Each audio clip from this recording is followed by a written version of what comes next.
Coming up on the program today, we're going to budget for a garden and show you some of the tips and tricks on how to do such, as well as it's now starting to get time to start planning to plant for your cool weather fall crops. We also have a guest who is a personal garden coach, Christina Salwitz, and we're going to talk about how to double your perennial beds. All that and more coming up today on the Wisconsin Vegetable Gardener Podcast. The Wisconsin Vegetable Gardener Podcast is permeating into your ears with your host, Joey Bear. And it could be the weeds. Some gardeners try to get all the weeds out of their garden. Other gardeners leave them in their garden. It's really a decision that you need to make. There's benefits to both sides of that. It's just something that you need to figure out what you want to do for your garden. And Holly Bear. Canning is a science.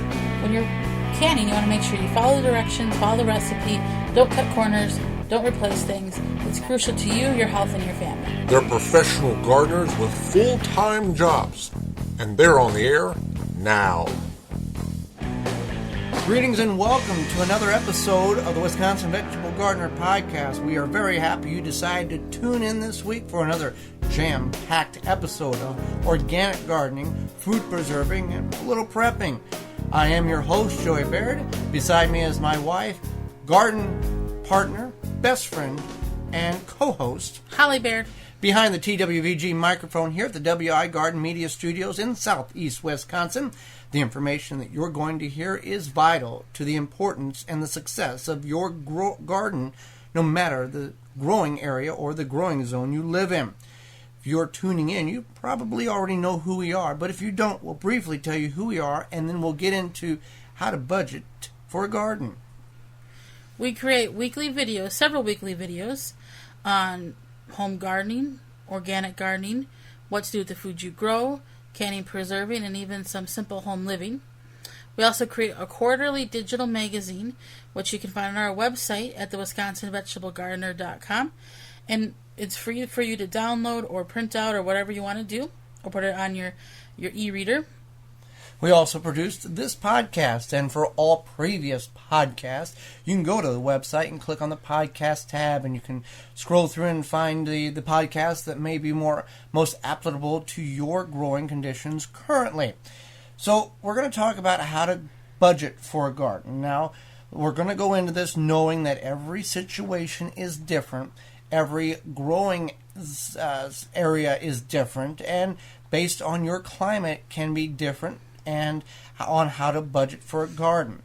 Now, first off, if you're starting a garden, and we all have at some level, and maybe you're going to be starting a garden or have started one for the very first time, yes, there is some upfront expenses, in most cases, that you're going to have to incur. Obviously, tools, if you're going to go in a traditional ground garden, lumber and compost if you're going to go in a raised bed garden, or containers if you're going to grow in a container garden. A lot of times, though, you can find these items and repurpose them. You can find them on the side of the road. You could, especially containers, a lot of containers you'll find on the side of the road. Sometimes lumber, and say you're not very handy, a lot of times you can find pre-made raised beds. Now, you will see, if you follow any of our video productions, we don't have an elaborate budget. We're not those people on TV where they tell you that we're going to make a raised bed and within a 15-minute time period, we've got it put together with compost, and they never tell you it costs like $300 to do this because they want you to watch the program for the viewers. So we try to do things in a very affordable manner at the Wisconsin Vegetable Gardener. There are some expenses that have to occur, yes, but it doesn't have to. You don't have to go and spend $500 or $600 or $800 or $1,000 in order to grow something. You can simply go and get a $20 shovel and dig a couple of 4x4 areas in your yard, assuming you call it Digger's Hotline on that, and put some spend $15-20 on some poultry fencing to keep the rabbits out, and you can be very efficient with that growing space. Right, so you can definitely do that, but to keep in mind that maybe you don't know anything about your soil, you could also build a raised bed, and this is usually cost efficient. So you could even take something like you have an old bookshelf and you don't use it anymore, or it's beat up. You can use those boards. Right, assuming it's like real true lumber, not this pressed not particle board, board or pressed sawdust with glue or plywood. But you see these people on TV or on YouTube. Many gardeners are on YouTube, and they go and they get an allotment, or they get a community garden. Fine, if they don't have the space to grow at home, you may have to purchase one, and they're very inexpensive. It's a yearly fee for, I guess it's a couple of 100 square feet for a community garden. But then they go and spend all this money on soil and containers and a water system and fencing and all this stuff that really is not necessary. And one individual, and I'm not going to name names, but he has a home garden.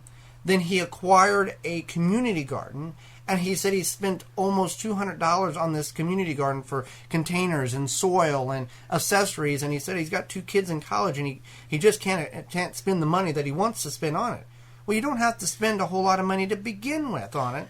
No, gardening is supposed to give back to you. You're not supposed to give into the gardening. Now, there are things that you might have to invest in, but that's an investment, not your biggest expense is going to be that startup. Mm-hmm. Once you acquire the tools or the containers, and sometimes if you may be doing a container garden that you're going to purchase soil every year. Okay, that's fine. That's minimal amount of cost for the return on the investment that you're going to get out of your container garden. So let's talk about some of the ways that we can cut corners. We've talked a little bit about that a few moments ago on a startup, or if we've already currently have an established garden, how we can keep the costs down from year to year so we can make it, we can justify it, one maybe to family that doesn't understand what we're doing, or to ourselves that's saying, hey, I'm spending X amount of dollars a year on the garden, maintenance, materials, etc. But in return, I'm getting tenfold out of it on the produce that I'm growing in the garden. One thing you can do is you can save your seeds from year to year. Especially if you start your own seeds, you can save your seeds. That's going to help keep down some costs. Now, not that a packet of seeds is an astronomical amount. It's usually between $1 and $5. But if you can save your own seeds, what that does is basically those seeds are acclimated to where your growing area is. So those seeds have gone through that growing time, and now they're made for your area. And you can save, if you purchase a package of seeds, if you only use a quarter of those seeds, you can save those seeds and use them next year. There are gardeners out there, and you guys who are listening, you can probably identify with somebody you've spoken to that said, oh, I bought these tomato seeds, I used 5 of them, I threw the rest away because next year I'll just buy new. Again, when these seeds, tomatoes for example, tomato seeds, if stored in a dry, cool place, you can get 5 to 15 years out of them. For germination. Now, true enough, every year that you wait, the germination percentage goes down. And just like, we saved parsnip seeds in 2013, 2012. Well, parsnip seeds by the book indicate that they're only good for 1 year, and then you want to dispose of them and purchase new. Well, we planted parsnips this year, and we probably had in that bag a couple of 100 seeds. Right. So I went ahead and heavily planted those seeds, and just about every single one of those suckers came up, and I had to thin hundreds of parsnip seeds out because I was told and I believed that the recommended storage was about 1 year on those things, and clearly they were not, and they had very good germinational rate. Right. So another good thing to do to save money or cut costs is to reuse containers, reuse items that you may have. Just look through your recycling bin. You could take something like a soda bottle and make it into, start seeds in it, or your sour cream container, yogurt container. You can start seeds in those as well. You can purchase a lot of items that the tools you need at a yard sale, thrift store. And the way we garden, and this is a great way to save money as well, the way we garden is a raised berm or a minimal amount of soil disturbance, almost like a no-till type of planting, where we don't have a tiller. We've never had a tiller. So you're not purchasing or renting a machine. You're not spending time maintenance on the machine, oil, gas, that whole deal. Now, some of you are true tillers. You till twice a year, and that's totally fine. That's your prerogative. That's what you think is best. And we've talked about it on the program how we feel that the reasons why we do not till. But we're looking at ways that you can, and the way we've got it set up, the raised berm system, we have just permanent walk paths and permanent grow areas to where we're not tracking on those areas that we're growing. So very rarely do we ever have to loosen the soil or minimal amount of soil loosage because there's not a compaction of soil. Less soil disturbance. So that's another good idea. Another thing you can do is you can find if you may have a neighbor or something that has an old garden bed that maybe they're not using, or they're older and they just can't. You can see if you could use it from them. Right, and if you're going to make your own raised beds, there's a couple of upfront costs that you're going to have to do. You're going to have to acquire lumber. Now, Western red cedar is a very good lumber because it doesn't rot. Mm-hmm. But also with that very good lumber comes a very good price tag. So you can go to your local garden center and purchase 2x8s or 2x10s. You really don't need anything more than a 2x10 for a depth of a raised bed. And you can get a plain untreated lumber, because you don't want treated lumber. That's got poisons or toxins in it.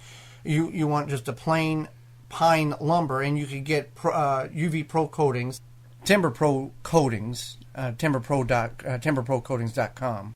It's one of the sponsors on the program. We're not saying that you need to get it, but that is one of the items you can get, and it basically prevents moisture from getting in the wood. It prolongs the life of your lumber, as well as your any other kind of lumber you got, chicken coops and all that stuff. You can also get, if you don't want to put them together, you can have this lumber pre-cut for free at some of the bigger box stores, and get some Art of the Garden corner braces, embraces, and you just throw them together, and you've got a raised bed. Boom, done. Right. Bring some soil. Talking about soil, you can save money by composting, composting regardless if you're a gardener or not. I mean, that's just you can create a lot of compost on your own property in a very small space in a very a quick amount of time. I'm talking 6 to 9 months at the longest if you're not stirring it on a regular basis. What are some other ways that we can cut cost or more budget our garden? One thing you can do is you can plan ahead. So planning ahead usually will end up saving you money in the long run. Maybe you can, in the fall, you can find stuff that's been marked down or something. Or leaves. Yeah, leaves. There you go. Leaves, put them on your garden bed. What we have found is for about every foot of shredded leaves that you put on the garden bed in the fall, you will get about 3 to 4 inches that will still be there in the spring because of the compaction, the breakdown of the leaves with that. And that's just a wonderful addition to your soil medium. That's an organic matter, and you really save cost on soil amendments that way. But definitely another good idea is to look at rummage sales for garden tools. We found our garden fork there at a rummage sale, so you never know what you can find at rummage sales. So this is just some of the hundreds of ways that you can budget, save money, get a return on your investment for your garden by saving money. Because our grandparents and our great-grandparents, they didn't have the luxury of going to a big box store and purchasing a couple of $100 worth of items that they may need for their garden. They either had to manufacture it themselves on the farm or be creative on how to and save seeds and all this stuff. So if you have a creative way that you have found to budget on your garden that you would like to share with us, and we will share with the listeners, by all means, email us. Go to the website. There's a contact button. There's an email button there that you can email us your little quick tip on how to better budget for a garden, whether you're a beginner gardener, a an average gardener, or advanced gardener. Coming up after the break, tell me what you really think, and we're going to talk about getting your fall vegetables ready to plant. What to plant, what not to plant, right after this. Looking for a fast-acting, non-toxic weed killer for your organic garden? One that works in cool and cloudy conditions as low as 40 degrees and is highly biodegradable with visible results in less than 2 hours? Then look no more. Avenger Weed Killer has it all and more. Made from oranges, Avenger is highly effective, easy to use, and has a pleasant citrus aroma. It is OMRI listed and approved for organic gardeners under the USDA's National Organic Program. Avenger Weed Killer is a choice for organic gardeners and homeowners who are looking for an effective, safe way to control unwanted weeds. Available in ready-to-use sprays and concentrate. Ask your local lawn and garden supplier for Avenger Weed Killer. For more information and a list of suppliers, visit AvengerOrganics.com. Avenger Weed Killer, eco-friendly, deadly to weeds. It's all about the soil at ManureT.com. With their grass-fed, antibiotic, and growth hormone-free cattle and horses, owner Annie Haven puts the quality in her premium soil conditioner. 100% organic and natural, whether feeding your flowers or veggies, indoors or out, you can grow organically with confidence. To purchase authentic Haven brand Manure Tea, small orders or large, go to ManureT.com. Always free shipping. A gardener knows that the key to a good plant is its roots. With poor roots, the end result is not good. Conventional pots and trays cause roots to wrap around and become root bound. Then you try to unwrap the roots at the time of planting, hoping not to break them. But never again with the Root Maker, a non-chemical innovation that naturally air prunes roots to create more vigorous roots. Never a root bound plant again. Whether trees, flowers, or edibles, home garden or commercial grower, more roots means healthier, more productive plants. To get your own, visit rootmaker.com. Hi, this is Dave Ledoux from BackToMyGarden.com. Discover your passion for gardening. You're listening to two of the greatest gardeners in the world, Holly and Joey Baird, on the Wisconsin Vegetable Gardener Podcast. Welcome back to the show. If you go to our website, you can see where our sponsors are at the WisconsinVegetableGardener.com. You can click under the podcast tab, and you can see all those wonderful sponsors. Support them because they support us. So let's get into our regular segment entitled Tell me what you really think. All right, so this week we're going to be open and candid and just talk about the reasons why there is such a little interest on gardening and homesteading and prepping on television and on radio. So basically there seems to be this whole food movement. So there's, all these food shows, the Cooking Channel, and all sorts of childhood stars that we'd watch when we were younger, like from Saved by the Bell and all those other channels. They have their own cooking show, but nobody has this like urban homesteading, urban gardening show, and it seems like there's a gap there. Like occasionally they'll show rooftop gardens somewhere, or they'll show something small like that, but a lot of millennials are doing a lot of farm to table, garden to table, and I think there should be more exposure of that. Now, you got your big two, maybe your big three. You got Joe Lample's Growing Greener World. You got P. Allen Smith. He's got several different programs on, which he's kind of gotten away from this whole garden thing. He's got kind of more in the home decor, because that's where the interest is. That's where the money is. That's where the viewership is. Martha Stewart, I think she touches a little bit on gardening here and there, but not a whole lot. And then you got your regional television programs on PBS or your local affiliate station that's very localized to the community. But there's nothing real national wide. Right. So there needs to be a change, and I don't know if there's a way to change this, but people are getting back to more of what their grandparents did.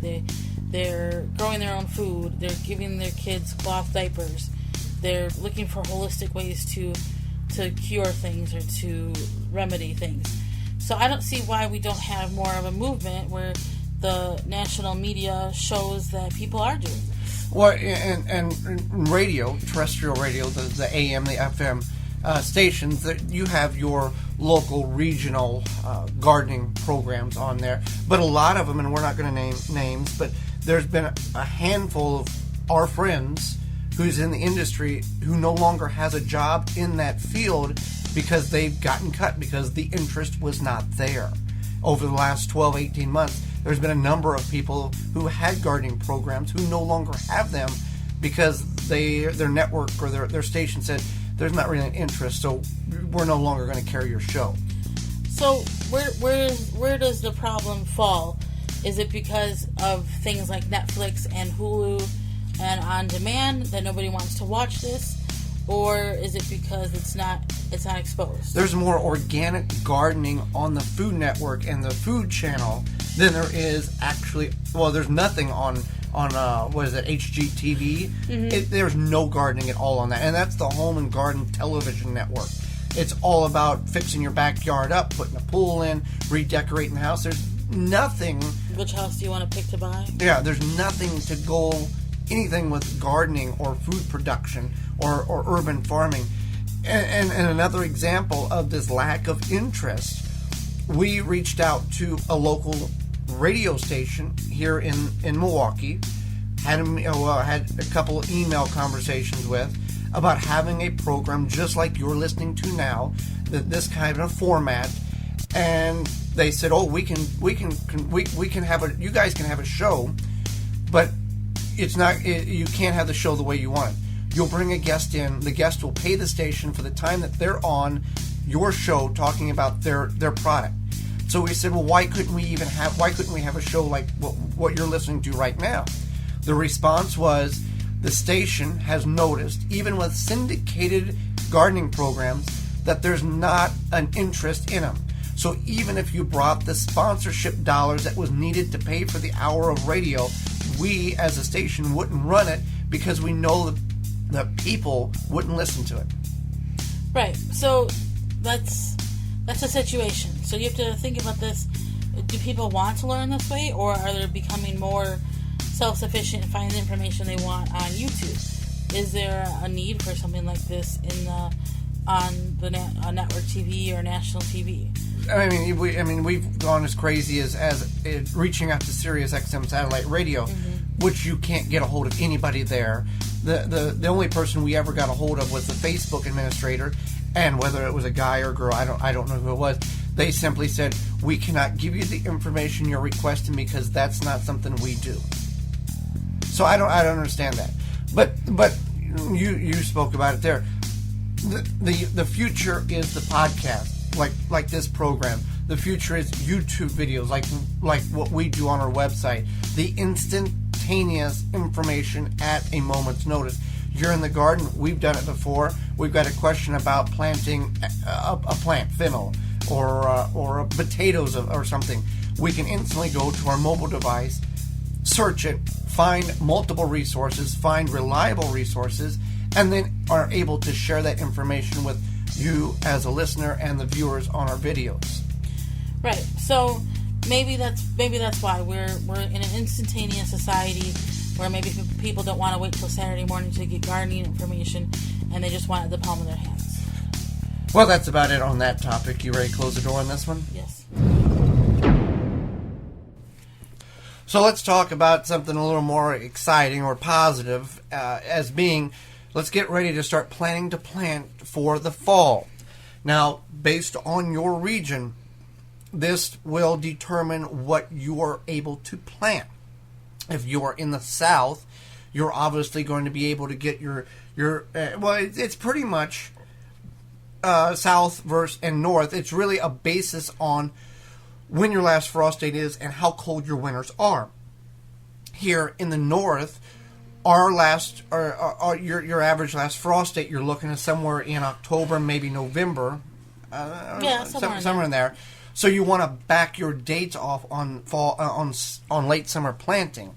If you are in the south, a lot of you guys who are like south of, let's say, Tennessee, and I'm not very familiar with that area, but a lot of you are able to grow your cool weather crops all winter long, as we would have to either in the early spring or the late fall, which is a benefit. You can grow broccoli, cauliflower, onions, lettuce, greens, all of that stuff. If you're in the far south, you can do that almost all winter long, and really maybe play around with cold frames and get some of your maybe more warmer weather crops in the ground that way. But let's talk about fall planting in a general sense. There's things, the same things that you planted in the spring, early spring, you can plant in the fall. Now, we have found over the years that there are some things that are cool weather crops that we just cannot grow in the spring, but have phenomenal success in the fall. So there's things like rutabaga and turnips. Those do just beautiful in the fall for us. Another one that we do really well in the fall and the spring, but mostly the fall, is beets. And now the reason why we find that the rutabagas and turnips do really well in the fall is rutabagas and turnips. Rutabagas take 90 days to reach maturity. Turnips take 60 days to reach maturity. By the time we get in the garden in the spring, you have such a fluctuation of warm days, cold days, frozen. Warm days, cold days, that you're already in like mid to early spring or late spring before you would even get a chance for these root crops to develop, and you get maggots that start eating on the roots, and it's a not a good scenario. But these cool weather crops thrive in cool temperatures, cold nights, and in the fall the days are getting shorter. These plants thrive with that cool, crisp nights, and they really do a whole lot better than in the spring. Right. So, it like Joey had said, it kind of depends on your area. Say you try this in the spring, you're getting frustrated, so try it in the fall. It's not going to hurt anything. You're probably going to have the space, especially if you're in the south. You have a longer growing season, so maybe you're going to pull your tomato plants out and plant something else. So it's something to think about, especially because a lot of these plants, once they are established, they are more cold hardy. Yeah, cold hardy. Now none of these, well, with the exception, I believe it's peas can handle a couple of nights of freezing and still be okay. But a lot of this stuff, frost is okay. Warm, you're looking at 40s to 60s in the daytime, and 40s or high 30s possibly at night for these cool weather crops. But some of the things that we're going to be putting in the ground, again, we're going to focus really hard on cabbage this year in the fall because we didn't do very good in the spring. We had some issues with rabbits, and we may just go all containers because the containers that we have right now with the cabbage doing really well. Peas, we're going to dump more peas in the ground. They take 70 days to reach maturity, and they also can, like I talked about, handle a freeze every now and then. Lettuces and radishes, fall crops. Reverse that thinking of what you put in the spring, put in the fall, but remember when your frost date is, and remember kind of in years past, when did you get that first freeze in your garden, and that's kind of when the shutoff date is. Mm-hmm. We have not planted carrots. We will plant carrots in the fall because carrots really do better when it's colder instead of very warm soil. Not meaning that it's frozen ground. What I mean is carrots do better with a moderate temperature rather than a very hot summer temperature, and that's what we're going to focus on in that area. And you got a variety of other things. Broccoli, cauliflower are two more winter or cooler crops that you can plant later on in summer going into fall. So consider what you're going to plant in the fall versus the spring, and maybe try something different or new, or find a new success. Just because your warm weather crops are done, that doesn't mean your growing season is over. Coming up next, we'll have our guest Christina Salwitz, home personal garden coach. Right after this.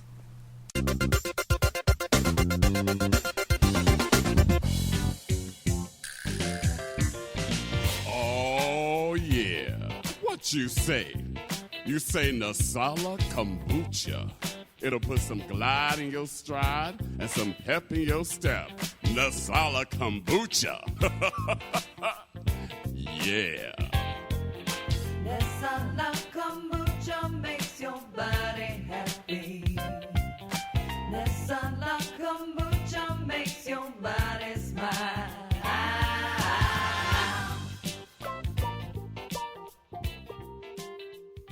If you could double the life of your raised bed boxes by sealing the wood with a non-toxic wood preservative, would you? Well, now you can with a clear, penetrating product called Internal Wood Stabilizer. It's 100% non-toxic and easy to apply. Seal your bare, untreated wood surfaces, even chicken coops, by spraying Internal Wood Stabilizer. It's invisible, seals the wood from the inside out, and never wears off. Recommended by organic gardening experts. Internal Wood Stabilizer. Check it out at timberprocoatings.com. embrace.com. Do you want your next raised beds to be easy, functional, and beautiful? The Embrace helps you create the garden you've always wanted. Finally, raised beds that everyone can assemble and enjoy. No tools needed. Just slide any lumber into the Embrace corner, fill with your favorite soil mix, and you're ready to plant. Made from 100% recycled steel right here in the USA. And a portion of every sale helps to build school and community gardens all across the country. Let the Embrace help you create your next raised bed. Grow beautifully with the Embrace. Available at local garden centers and online at artofthegarden.net.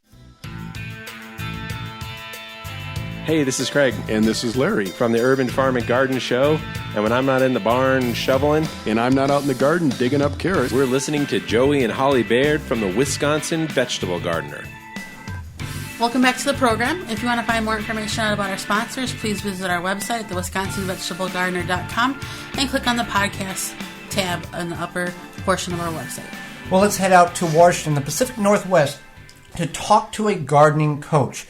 She has a website. We're going to talk about that. The personal garden coach, Christina Salwitz, is a home garden training specialist and a horticultural confident provider, saving you labor and money on achieving your garden goals. Container design is one of her specialties. Her website is personalgardencoach.wordpress.com. That link will be in the show notes.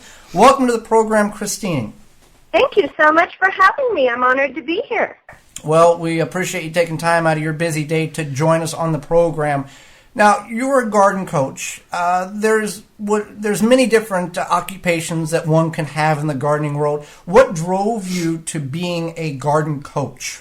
That's actually such an excellent question. You really have no idea, because when I started out in this business many years ago, almost 25 years ago now, I started out working in nurseries, just like so many people do, part-time in a nursery, and didn't really know a whole lot about what I was doing when I started. I just knew I was lived near a nursery and needed a part-time job, and so started working there. And shortly after I started there, what I began to notice very consistently was people were asking questions in the nursery that couldn't necessarily be answered in person because they couldn't show me what the problem was, or they couldn't at that time, this was before technology that we have now, but they couldn't necessarily very easily bring a picture in, whether it was a disease or to ID a plant or an insect problem or advice about whatever was going on, or just, trying to help them choose a tree.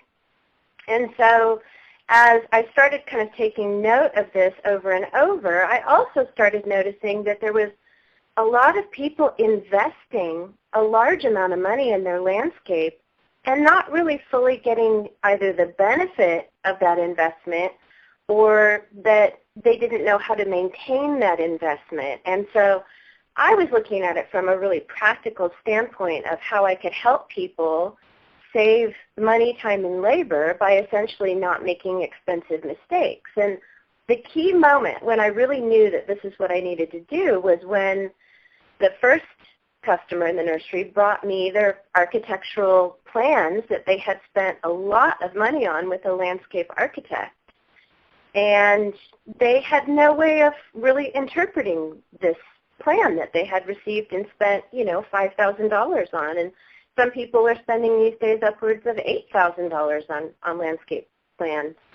And so they had no one to hold their hand and help them walk through and interpret what these plants were, what these symbols were, how this entire plan was going to look when it was done. And so one of the things I had done in kind of researching how I might go about this was noting what the differences were between when you hire a landscape architect versus when you hire a designer, and what their training and background was, and kind of where the hole in the system was. And a designer is a fabulous resource, but they don't necessarily always have the skills to do the type of technical and engineering drawing that some people want.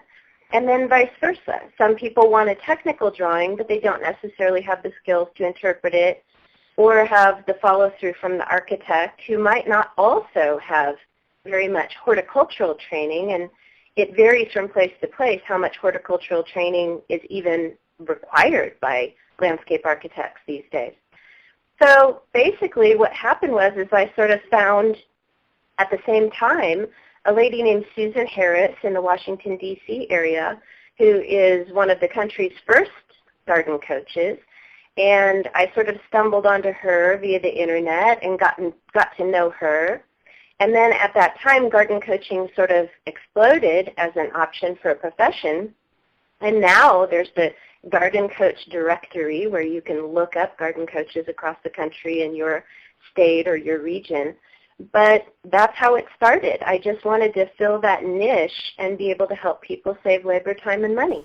So with a gardening coach, obviously there's some hands-on learning, but is there courses that you take to try to keep up on the latest new perennial plants or plants that are best suited for certain areas, or is it a lot of it on-hands experience? It's a little bit of both, and it really kind of depends, and that's why it's good for people to try and at least do a little bit of their research the way that they would if they were hiring a designer or an architect.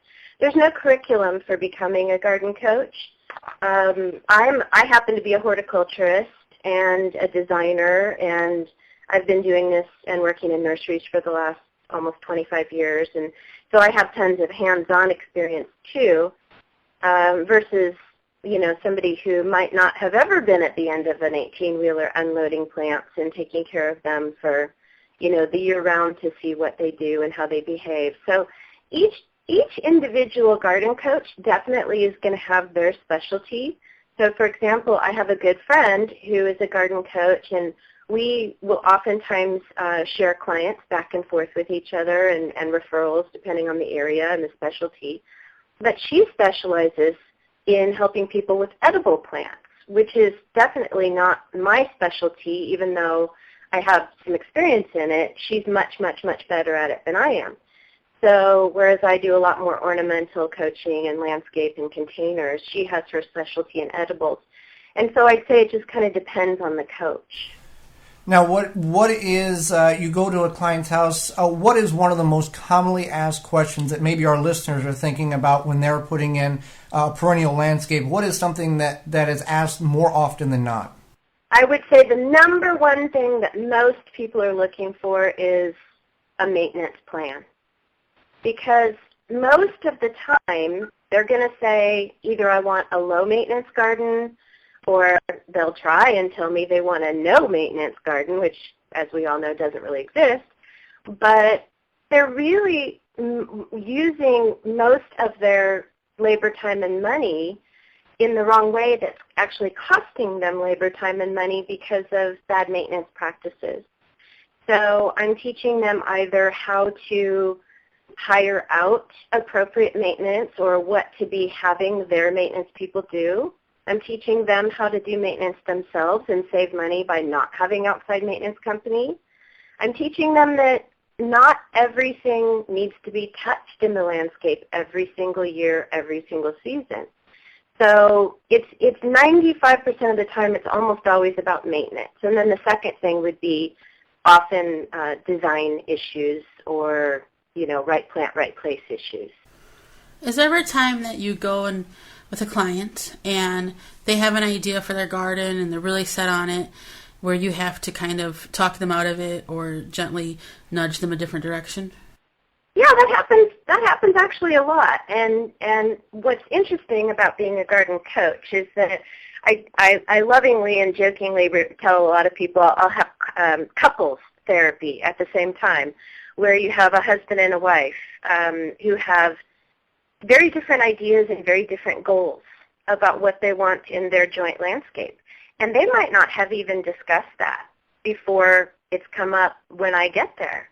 And so sometimes these issues will actually come out when I'm there. So I end up being a little bit of the, good cop, bad cop, depending on what the issue is, what the situation is that they need me for. And so, yeah, there are times when I do have to kind of put down the hammer and say, no, that's just a really not good idea, and here's why, and then we'll go down the checklist of money, time, and labor, and how what it is that you want doesn't fit into what your goals are for your landscape. So if they, come to me and they've decided they want a really highly intensive English landscape style, but they want it to be very low maintenance, we're going to have a discussion about what that really means and how can we tweak that idea so that it fits their vision for what they have for their landscape versus the amount of time and effort and cash they want to put into it. Now let's talk about your book. You've got a book out entitled Fine Foliage. You're a co-author, I believe. Am I correct on this? Correct. Yeah, my co-author Karen Chapman on Fine Foliage. Yeah.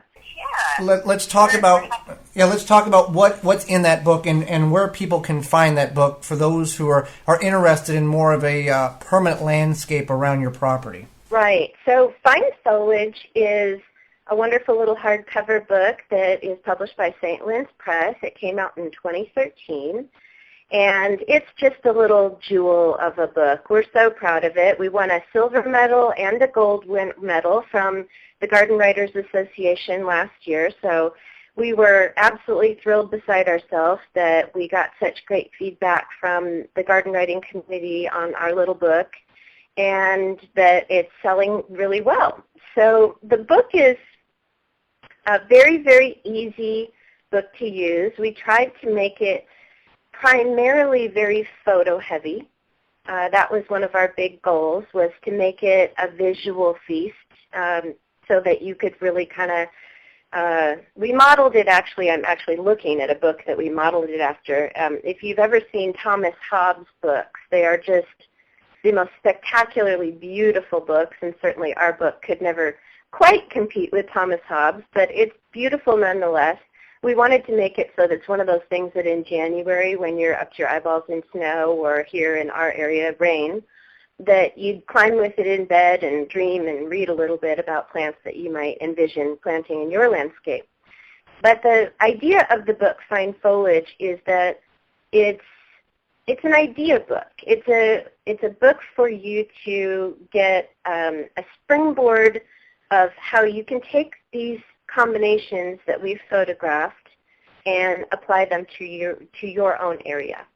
And so what you have is on each facing page you have a master image, a full page image, and then on the opposite page then you have the information that makes up each of the plants in that combination, so little thumbnail photos and a little paragraph about each plant. But moreover, the main and most important part of the book, and each page explains this, is a paragraph called Why This Works. And so our goal was to have each Why This Works paragraph outline, not in design speak, why that combination works together. So everybody knows they go to a botanic garden, or they go to a design center, or they go, or a nursery, or they go to Pinterest, and they see a combination that they like, and they think, wow, that is something that I would love to have in my landscape. How do I recreate that? How can I get that, and will it work for me? And so when we explain why this works, we're giving you the design background or the design knowledge that as designers we know inherently, but it often doesn't get explained in books very well. So we tried to outline that in each combination, and we did it for as many different zones and regions as we possibly could, and all different types of things from succulents to tropicals to very Northwest things, very California things, very Florida things, all over the map. So it's a fun little book, and we're just darn proud of it. You can find it on Amazon. That's probably the easiest place to find it. But any of the major bookstores around are carrying it. And oftentimes some of the little boutique shops are carrying it too. Fantastic. Now, if any of our listeners are seeking advice, can they contact you, whether they be in the Pacific Northwest or anywhere else? Oh, certainly. Absolutely. So the first place to look is one of our best resources, really. It's our blog that goes along with the book, and it's really rich and juicy with information. and photos. We take turns, my co-author Karen and I, we take turns writing blog posts every week for it. But it's really full of some fun information, and that's at fine-foliage.com. And so that's the blog. If you wanted to contact me directly, that's totally fine too. I'm at personalgardencoach@comcast.net. And so I talk to people all over the country and, well, actually really all over the continent all the time. I consult with nurseries and I give talks all over the country. I just got back from Toronto and Denver, and I run around all over the country. Well, that's incredible. A lot of great information. Your website is personalgardencoach.wordpress.com, just chock full of information. Christine, we greatly appreciate you taking time sharing your knowledge with us on the program, and those links will be in the show notes for this program. Thank you so much. And we'll be right back after this.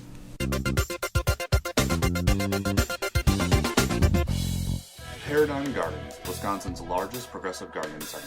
Located in Madison, Wisconsin, Paradigm Gardens offers the largest selections of soil amendments, organic and salt-based plant nutrients, grow lights, and hydroponic systems available in the Midwest. Our knowledgeable and experienced sales staff are always available to help. Visit our new website, www.paradigmgardens.com, or visit our retail store at 4501 Helgeson Drive, Madison, Wisconsin, just off Stoughton Road. It's Joey and Holly Baird of the Wisconsin Vegetable Gardener Podcast, taking a moment to remind you that you can sign up for a weekly email so you don't miss anything that we do, our podcast, our videos, our digital quarterly magazine. You won't miss anything by signing up. You just go onto our website on the right-hand side. There's a big button for you to press. Just go ahead and sign up for our emails. And you can also ask us questions. Underneath that big green button, there's a big red button. So sign up for our emails for free. No spam, and if you've got a question, you can send us that as well. WisconsinVegetableGardener.com for the health-conscious organic gardener worldwide. Hello, everybody. I'm Farmer Lovejoy, host of The Dirty Cultivator, a podcast show where farmers can be heard promoting the consumption and importance of more locally grown food. And I'm Carrie Kay. Don't forget to listen to our Northwest perspective at The Dirty Cultivator. And now, let's get to the garden with Joey and Holly Baird on the Wisconsin Vegetable Gardener Podcast. Welcome back to the program. If you want to, and we encourage you to take a look at the sponsors you've just heard in our entire sponsor lineup, you can find all of that at the website, WisconsinVegetableGardener.com, and click on the podcast tab at the top of the page. Support them because they support us in the same gardening beliefs. Those links are also in the show notes for this episode. Well, we've got two more important topics to cover before we get out of here today. One is gardening in 2 minutes, and the second one is perennials that you can get and multiply your perennials for zero cost. Gardening in 2 minutes is an audio production that Holly and I produce for a number of podcasts and several radio programs on a weekly basis. If you would like Gardening in 2 minutes on your particular program, contact us through the website.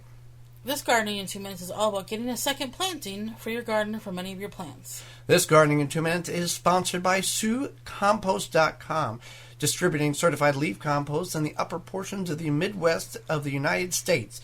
If you would like certified leaf compost on your garden, to find out where you can purchase it, visit their website at hsucompost.com. And here is Gardening in 2 minutes. This is Gardening in 2 minutes. When done correctly in backyard gardens across the country, you can plant a second crop of those wonderful summer vegetables. If you're in the north, you can plant things like beans, corn, cucumber, summer squash, kale, beets, and carrots. And in the fall, you can do the cool weather crops such as lettuces, radishes, and sweet peas.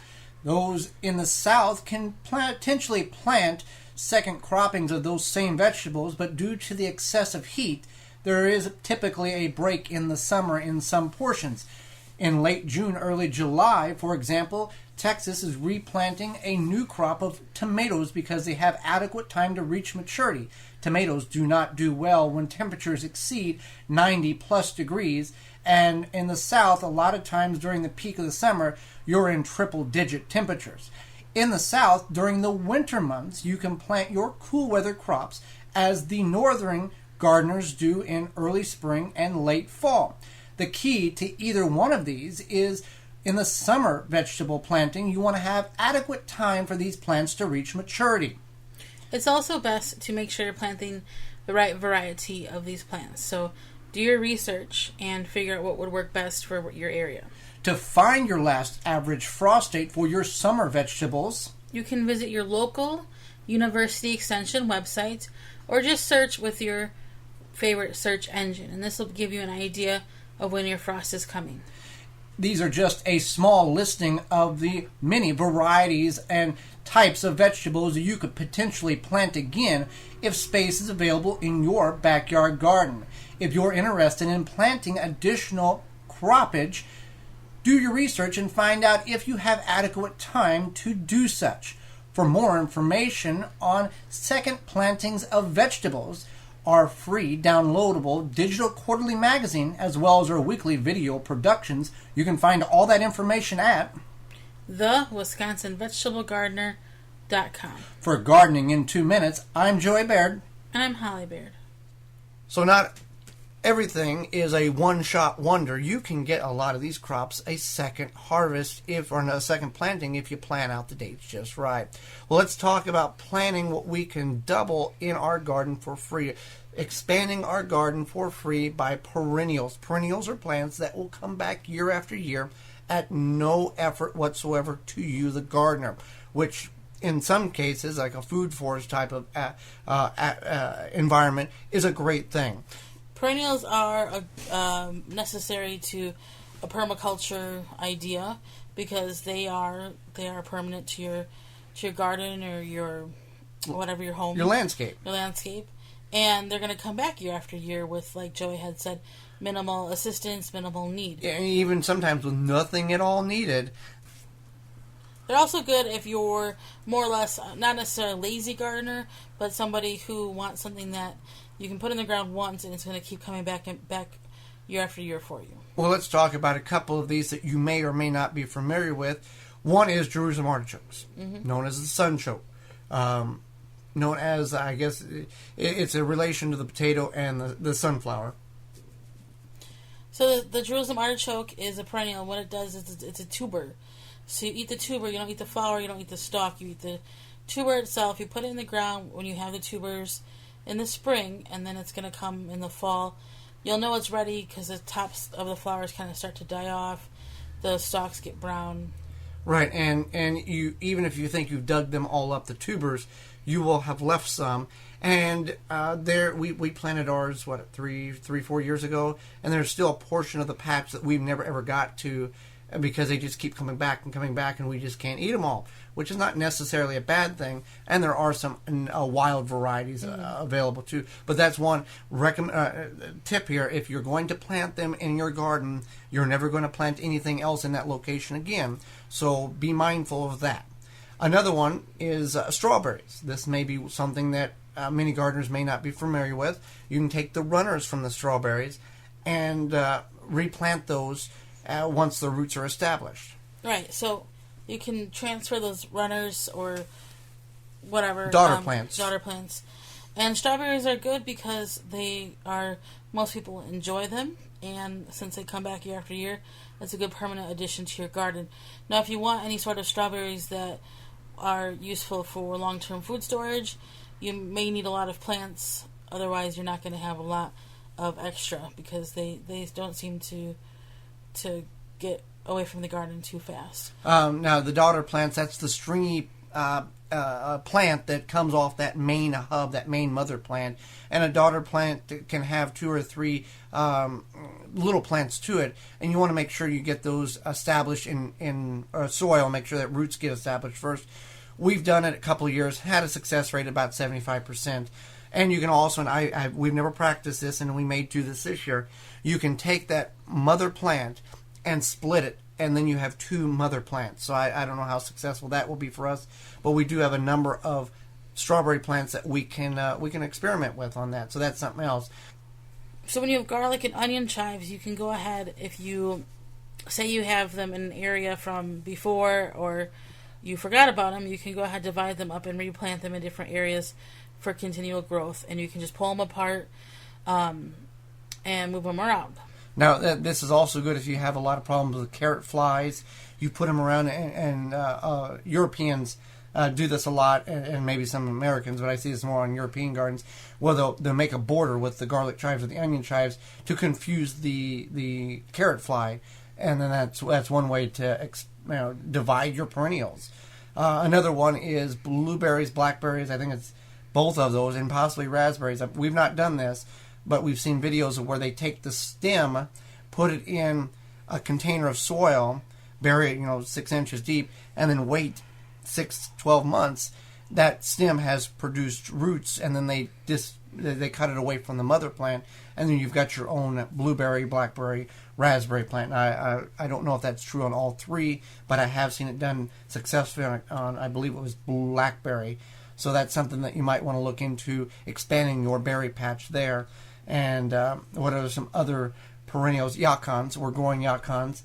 They're not perennials. They're not perennials. They are perennials in southern climates, but you can divide them. You can harvest them, save the rhizomes, and you can multiply your patch for the following year. The yacon is a root tuber that's related to the Jerusalem artichoke that has a tuber that resembles a sweet potato. Right.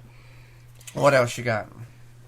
Horseradish is another root that will grow, and you can go ahead, dig it up, put it somewhere else, and you're not going to have a loss because it does grow quite rapidly or expand quite rapidly. So it grows underground. It's a root. If you don't know if you have it, I don't know if you would know, but I know we have it. Our neighbor planted it once, and it looks like a weed. Yeah, if you did not know what you're looking for.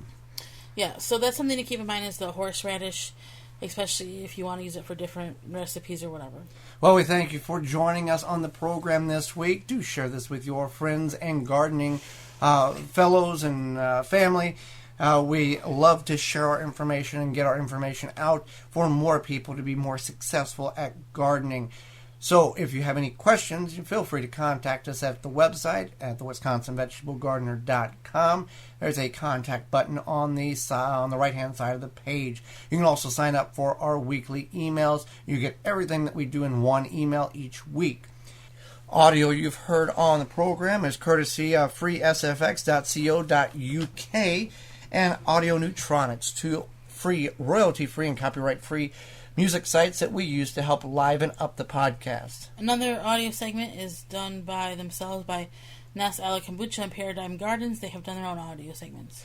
So until next time, I'm Joy Baird. And I'm Holly Baird. And we will see you in the garden.